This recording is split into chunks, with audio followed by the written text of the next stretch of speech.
आइए समझें जैन धर्म क्या है। पार्ट 2। जैनों के 24 तीर्थंकर भगवान के रूप में होते हैं। भगवान की भी 2 कैटेगरियां हैं। 2 कैटेगरी कौन सी हैं?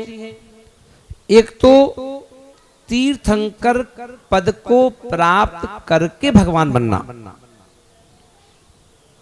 और दूसरी कैटेगरी है कि सामान्य केवली बनकर के भगवान बनना। अब जो तीर्थंकर बनकर के जो भगवान बनते हैं उनकी बहुत विभूति होती है। जमीन से 5000 धनुष की ऊंचाई पर आकाश में भगवान बिना किसी सहारे के वहां पर विराजमान होते हैं। उनके 4 अंगुल के नीचे से जमीन से लेकर 5000 धनुष की ऊंचाई तक, जिसमें चढ़ने के लिए 20,000 सीढ़ियां होती हैं, वहां जाकर के जो समोसरण है, जिसे हम कहते प्रवचन सभा, सत्संग सभा, वो सभा जमीन से 5000 धनुष की ऊंचाई पर लगती है। चारों तरफ से सीढ़ियां होती हैं और उन 20,000 सीढ़ियों को चढ़ने में एक अंतर मुहूर्त लगता है, यानी कि 48 मिनट से कुछ कम, किसी को 10 मिनट, किसी को 15 मिनट, किसी को 20 मिनट, किसी को 25 मिनट, वो सब अंतर मुहूर्त माना जाता है। उसमें वो जीव, चाहे वो जानवर हो, चाहे वो मनुष्य हो, देवी देवता हो, मुनिराज हो, मेरी तरह त्यागी वृत्ति हो, वहां पर जैन अजैन का कोई भेद नहीं है। वहां पर कोई भी वहां पर उनके प्रवचन को सुनने के लिए, सत्संग सुनने के लिए जा सकता है। तो वो सभी वहां जाकर के भगवान बनकर के उपदेश देते हैं, और स्वर्ग के देवी देवताओं के द्वारा, मनुष्यों के द्वारा नहीं, देवताओं के द्वारा। अब भगवान तो चले गए 5000 धनुष ऊपर, अब मनुष्य कैसे पहुंचेगा वहां तक? तो ये स्वर्ग के देवी देवता व्यवस्था बनाते हैं सीढ़ियों की, और वहां तक जाने के लिए बेस ऊपर कैसे बैठेंगे।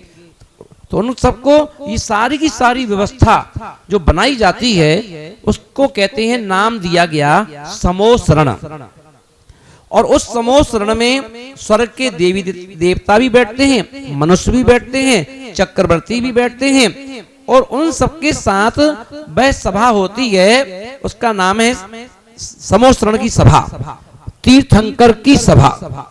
उस सभा में बैठ करके हम धर्म का उपदेश कि एक व्यक्ति कैसे भगवान बनेगा, भगवान बनने के लिए हमें कौन कौन से त्याग करना है, हम संसार में क्यों भटक रहे हैं, हम संसार में नरक क्यों जाते हैं, हम संसार में त्रिनज गति में क्यों जाते हैं, हमें जानवर क्यों बनना पड़ता है, हमें नरक के दुख क्यों भोगना पड़ते हैं, हम स्वर्ग में कब जाते हैं। ये सारी की सारी शिक्षाएं हमें भगवान अपने उपदेश के माध्यम से हमें देते हैं। वो है तीर्थंकर।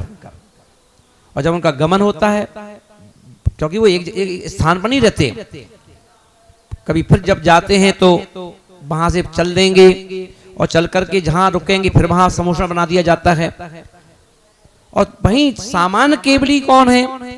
तो अपन देखेंगे कि जितने भी अपन देखें, रामचंद्र जी बलभद्र हैं, श्री कृष्ण नारायण हैं, रावण प्रति नारायण हैं। अब ये सभी जो मोक्ष मार्ग गए, रामचंद्र जी भी मोक्ष गए हैं, भगवान हैं, ध्यान रखना, हनुमान जी भगवान हैं, पर इनका समोसरण नहीं, इनकी गंधकुटी लगेगी।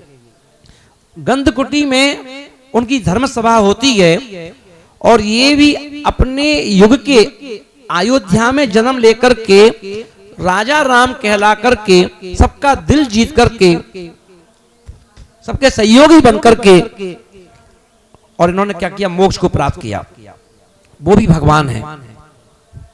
तो ऐसे दो प्रकार के भगवानों की कैटेगरी है, पर भगवान का पद एक ही है। सिर्फ जाने के तरीके, जैसे अपन देखते हैं कि रेल में, रेल तो एक ही है, पर एक ही रेल में सीट अलग अलग प्रकार की होती है। स्लीपर, बैठने वाली खाली, बैठे बैठे मिलेगी, एक लेट करके जाओ है ना, एक तुम्हारे लिए एसी मिल जाएगा है ना, एक एसी, दो एसी में भी 2-3 प्रकार की है, जनरल भी है। तो ऐसी कैटेगरी है बस भगवान की, वो भी 2 ही कैटेगरी है बस। सामान्य रूप से भगवान बन गए और एक विशेष रूप से भगवान बन गए। तो ये 2 प्रकार के भगवानों की चर्चा हमारे जैन दर्शन में की गई। जिसलिए अपन ध्यान रखें तो 2 ही प्रकार के भगवान हैं, इनका कोर्स किया जाता है, उसकी चर्चा हम करेंगे अगले पार्ट में।